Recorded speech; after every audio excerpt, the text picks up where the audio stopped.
Before we get into our model text, let's refresh our memories on the levels of academic language.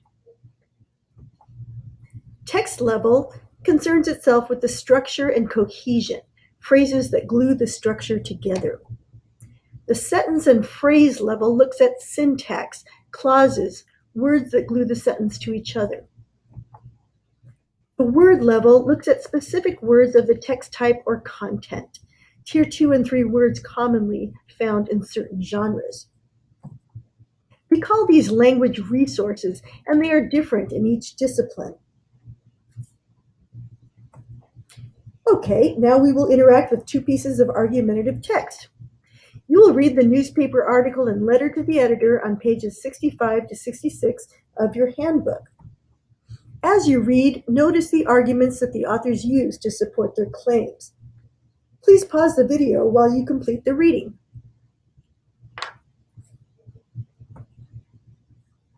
Although these are two different genres of text, one is an article and the other is a letter to the editor, they both represent a particular text type.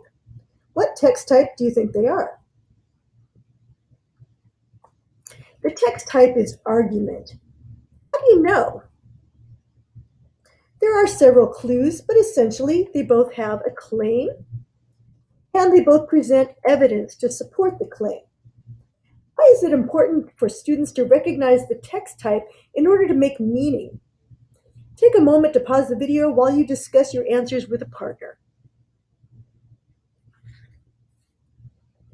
Now let's go deeper to the sentence level.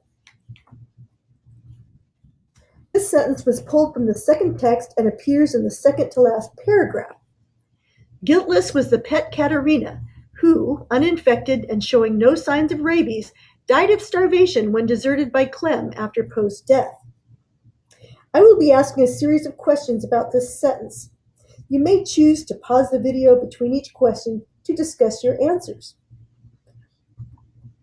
Now, this question has nothing to do with the sentence structure, but it may be important to consider before even getting into the grammar. First of all, why are the authors talking about a cat? It wasn't mentioned in the Times article. Think about that and discuss it. What is unusual about the structure of this sentence? You may want to pause, discuss it, and then I'll show you what I came up with.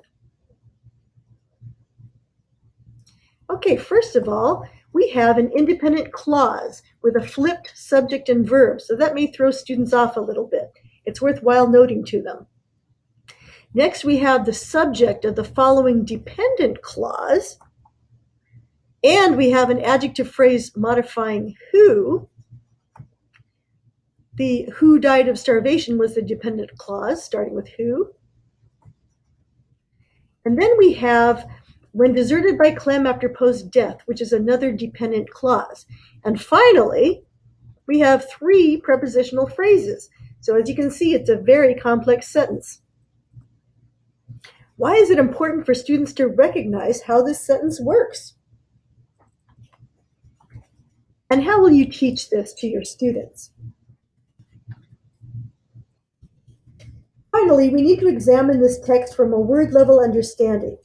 Looking at these excerpts only on page 67 of your handbook, circle the words that you would explicitly teach your students and provide a reason why. Please pause the video while you complete this task. Here are some suggested words to explicitly teach. Delirious, soiled, ascribe, and maintained. These are tier 2 words, meaning that they are used across the disciplines. They are more sophisticated than everyday tier 1 words, and they may have more than one meaning. Students need explicit instruction in tier 2 words because they are used often in academic text, but they're not usually defined in context. A particularly interesting word is maintained because instead of meaning kept in good condition, as it usually does, here it means assertive. How will you teach these words? Pause the video while you discuss with your group. Word level understanding. Now, which of the words in this group would you teach as step-asides, and why? Take a few minutes to do this task. Here are some suggestions that I have for step aside: rabies, telltale, cardiologist, nevermore, and alcoholism. Most of these words are tier 3, domain specific words, such as telltale and nevermore, which refer specifically to Poe's work, The Telltale Heart and The Raven, while others, like rabies and cardiologist, are only necessary to provide background for these texts, not Poe's work as a whole. Most students will be familiar with alcoholism, but because it's an important aspect of Poe's life and death, it is worth discussing. Research clearly shows that written communication is more effective when a depth of vocabulary and command of language is evident. Therefore, it is critical that we teach academic vocabulary in every content area. This graphic on page 68 of your handbook provides some general tips on teaching academic vocabulary. Students need to participate in their own learning, so developing word consciousness is something that we can do as teachers. We can create a culture for word learning by fostering an appreciation for words.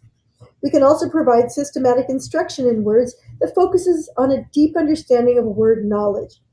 Finally, we must select those content words that are critical to students' understanding of the text. What are some strategies that you can use to teach academic vocabulary? You're going to turn to a partner and share your ideas, so please pause the video at this time. There is an appendix of strategies at the back of your handbook that you can reference when planning instruction.